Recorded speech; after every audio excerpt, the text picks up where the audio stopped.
आज धरती का तापमान असामान्य वृद्धि से बढ़ रहा है, जिसकी वजह है ग्लोबल वार्मिंग। ग्लोबल वार्मिंग की वजह है ह्यूमंस, जिन्होंने अपनी सुविधा के लिए ऐसी ऐसी चीज़ें बना ली हैं जिनका परिणाम आगे जाके हमें भुगतना पड़ेगा। वैज्ञानिकों का मानना है अगर सन 1850 के औसत तापमान को आधार माने तो इस सेंचुरी के अंत तक धरती के तापमान में 1.5 डिग्री सेल्सियस से ज़्यादा का उछाल नहीं आना चाहिए। अगर हम इसी रफ्तार से बढ़ते रहे तो यह कारनामा हम 2030 तक कर दिखाएंगे। आज धरती का औसत तापमान 15 डिग्री सेल्सियस है। एक रिपोर्ट के अनुसार 1950 से अब तक धरती का तापमान 0.8 डिग्री सेल्सियस बढ़ा है और अगर अगले 50 सालों तक हम इसी तरह कार्बन गैसों का उत्सर्जन करते रहे तो यह 2 डिग्री सेल्सियस से ऊपर तक जा सकता है। दोस्तों, धरती के तापमान में होने वाली इस असामान्य वृद्धि से बहुत सी समस्याएं पैदा होंगी। उसमें से एक है ग्लेशियर्स का पिघलना। वैज्ञानिकों का मानना है कि जिस तेज़ी के साथ धरती का तापमान बढ़ रहा है, अगर यह ऐसे ही बढ़ता रहा तो करीब कुछ सालों के अंदर पृथ्वी के सारे ग्लेशियर पिघल जाएंगे और पृथ्वी का समुद्री स्तर करीब 50 मीटर तक ऊपर आ जाएगा, जिससे कई प्रमुख शहरों के साथ कई देशों का नामो निशान मिट जाएगा और इसी के साथ ही पृथ्वी का करीब आधा भूभाग जल में समा जाएगा। सन 2021 में आई आईपीसीसी की एक रिपोर्ट के अनुसार मालदीव, कोलकाता, बैंकॉक और 9 अन्य बड़े शहर 2030 में जलमग्न होना शुरू हो जाएंगे। दोस्तों, दुनिया का 2/3 हिस्सा पानी में डूबा हुआ है और इसमें से 2.5% पानी ही पीने योग्य है और इस पीने योग्य पानी का 70% हिस्सा ग्लेशियर की फॉर्म में है।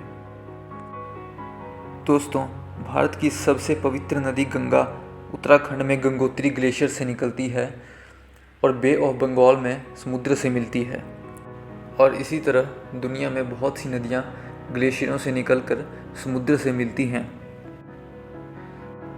जिनके पानी का उपयोग हम पीने के लिए, खेतों में फसलों के लिए, इलेक्ट्रिसिटी जनरेट करने के लिए करते हैं।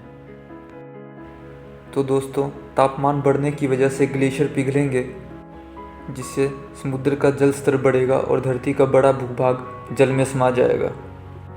इसके साथ ही साथ बहुत सी नदियाँ सूखी पड़ जाएंगी।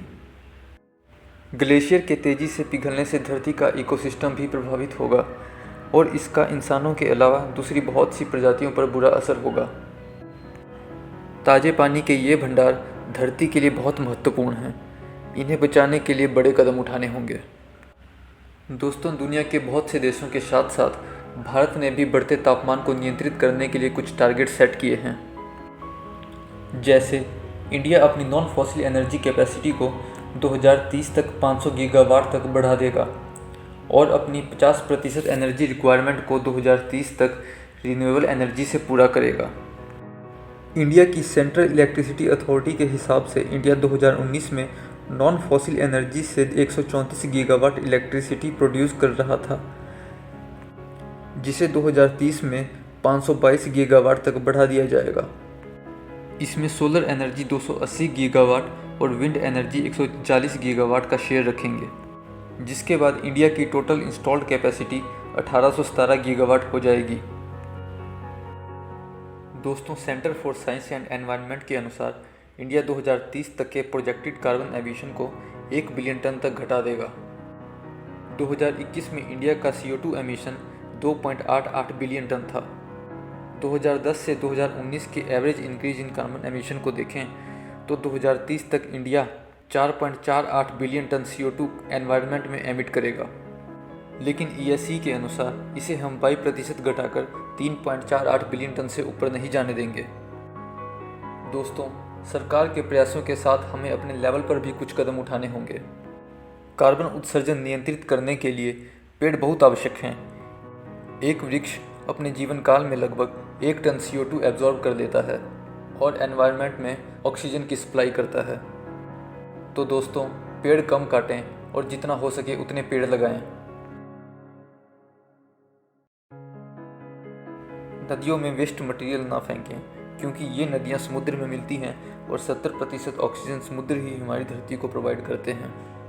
अगर आप इलेक्ट्रॉनिक उपकरणों जैसे टीवी, कंप्यूटर, फैन या बल्ब का इस्तेमाल ना कर रहे हैं तो कृपया उन्हें ऑफ कर दें। इससे भी कार्बन उत्सर्जन कम होगा।